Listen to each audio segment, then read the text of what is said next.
Dahil nung marinig kong nagsalita, yung sa kabilang grupo doon sa Ilocos, sabi nila, tignan nyo itong ating mga kasamang kandidato. Hindi katulad ng mga kandidato sa kabila, inutusan lamang mag-deliver ng suka, ay nagkaroon na sila ng certificate of candidacy, tumatakbo ng senador. Hindi ako nakapagpigil. Immediately, nag-vlog ako sa Facebook. Sabi ko ron, totoo, inaamin ako na bumili ako ng suka. Siniguro kong suka ang aking binili, hindi druga. Ayan. At nag-viral na yon ngayon. So alam ko marami sa inyo nakapanood na doon sa viral na yon. At humaba na yung Team Suka series ngayon. Naglabas na naman ako ng bago. Sabi ko, ito ang sukang pinakurat. Ini ang langgaw na pinakurat, panlaban sa mga kurap. Yan. Yung mga kapwa ko, Ilocano, dagiti kapadang Ilocano, yung ato manima yung apo. Meron din kasunod na series yan, pero babanggitin ko na ngayon. Sabi ko, masarap kasi yung suka namin sa Iloco. Suka nga Iloco niya, nag-imasin niya apo. Sabi ko, ito naman po ang sukang Iloco, panlaban sa mga loko-loko.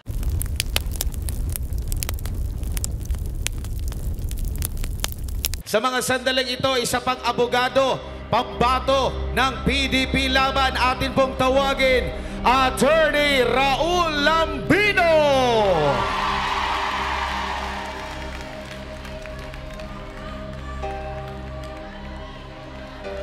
Magandang hapon, mga Team Suka!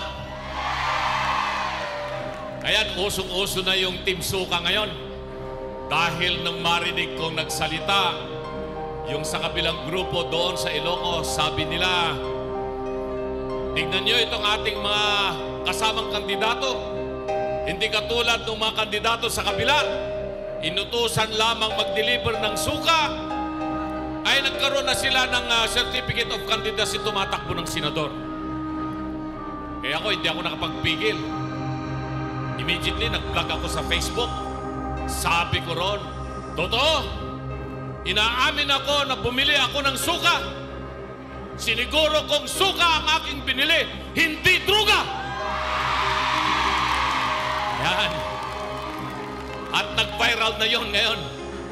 So alam ko marami sa inyo nakapanood na doon sa viral na yon. At humaba na yung Team Suka series ngayon. Naglabas na naman ako ng bago. Sabi ko, ito ang sukang pinakurat. Ini ang langgaw na pinakurat, panlaban sa mga kurap. Yan. Yung mga kapwa ko, Ilocano, dagiti kapadang Ilocano, yung ato manima yung apo.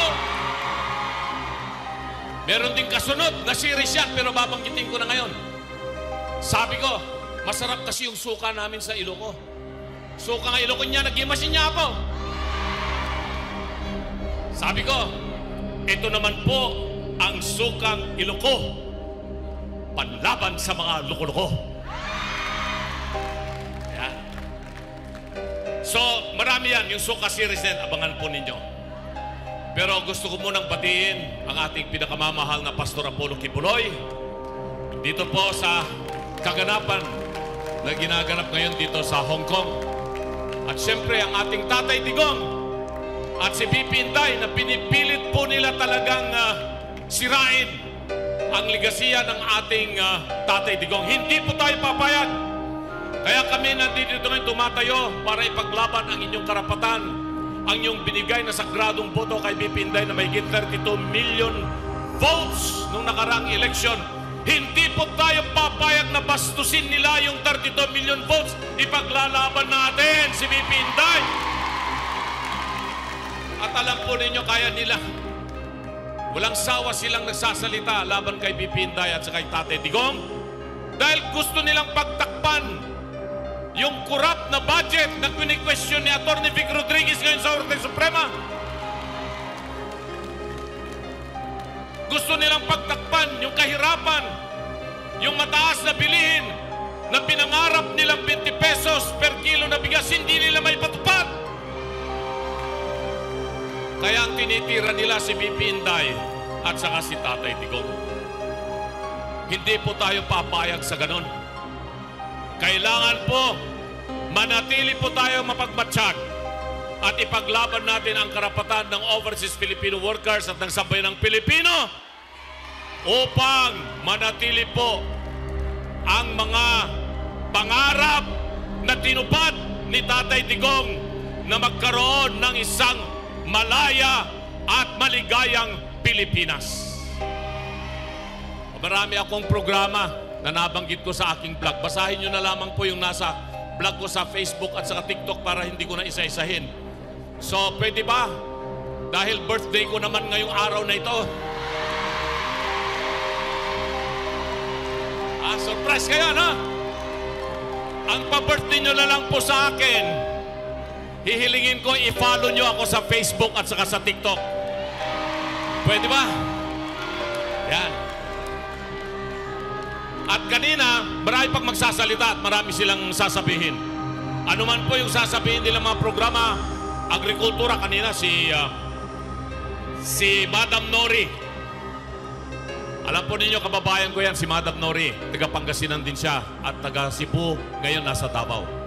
Usapan po namin ni Ma'am Nori, dahil ako ay isang magbabaka, isa po akong magsasaka. Meron po kaming munting bakahan sa Pangasinan. At gusto namin kasi umunlad yung buhay ng ating mga magsasaka at pati mga overseas Filipino workers na nagnanais na magkaroon ng hanap buhay pagkatapos ninyong magtrabaho dito sa Hong Kong at saka sa ibang panig ng mundo. Isa po sa isang magandang negosyo ay mag-alaga ng baka. Pero yung talagang totoong baka, yung malalaking baka, katulad ng Brahman at saka Wagyu. Usapan po namin ni Ma'am Nori, ano man po mangyari, itong sa halalan, ay magtatayo tayo ng isang magandang bakahan sa Davao, hindi lamang para sa KOJC, kung hindi para sa buong Mindanao, para magkaroon tayo ng tunay na pag-asenso para sa OFW, yung agrikultura. Hindi na po ito pangako kasi ginagawa na po natin. Pwede po kayong pumasyal sa amin sa Pangasinan. At syempre, edukasyon, sabi ni Inday Sara, ako na po yung tunay na halimbawa kung paano ang edukasyon ay magiging solusyon sa kahirapan. Basahin na lamang po niyo sa Facebook. At dahil po dyan, ay ako naman ang magbibigay ng regalo sa inyo. Pwede ba? Ito si Jimmy Bundok. Napakagaling talagang singer dyan. Teenager pa lang yan, sinusundan ko na siya sa kanyang mga pinagkakantang lugar. Quezon City, Manila, Mandaluyong, Pasig. Galing mag-gitara niyan. Pero lalong gumaling si Jimmy Bundok dahil ako yung coach niya. Kaya sampulan ko kayo ngayon. Ewan ko lang kung nakahanda na yung -1. Nakahanda na ba yung -1?